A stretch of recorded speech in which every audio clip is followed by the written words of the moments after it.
I have little formal education and did not go to college. All that I know regarding design, I learned because of my life story. I was born in Havana, Cuba, to a family of great wealth and prestige. As a child, I was surrounded by magnificent objects and works of art.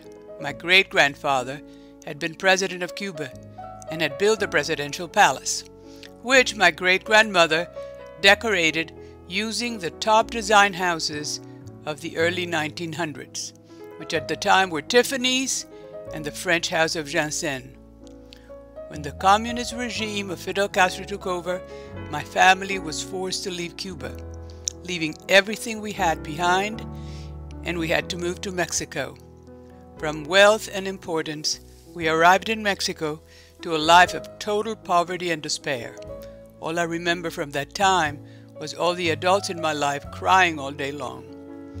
I had gone to a convent school in Cuba that had a sister school in Mexico, and the nuns took us in without having to pay tuition. Mexico City was a magical place in the 60s, and here I became best friends with two sisters, whose father was a very enlightened man and very involved in the protection of Mexican artisans.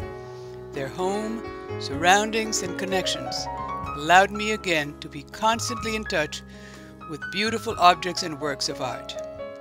Another one of my best friends owned the top art gallery in Latin America, and I helped her set up many exhibits with works of the most prominent artists of that time.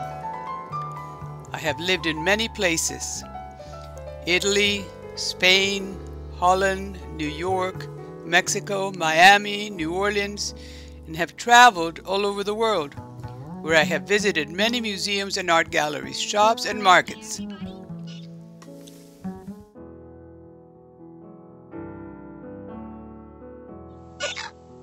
All right,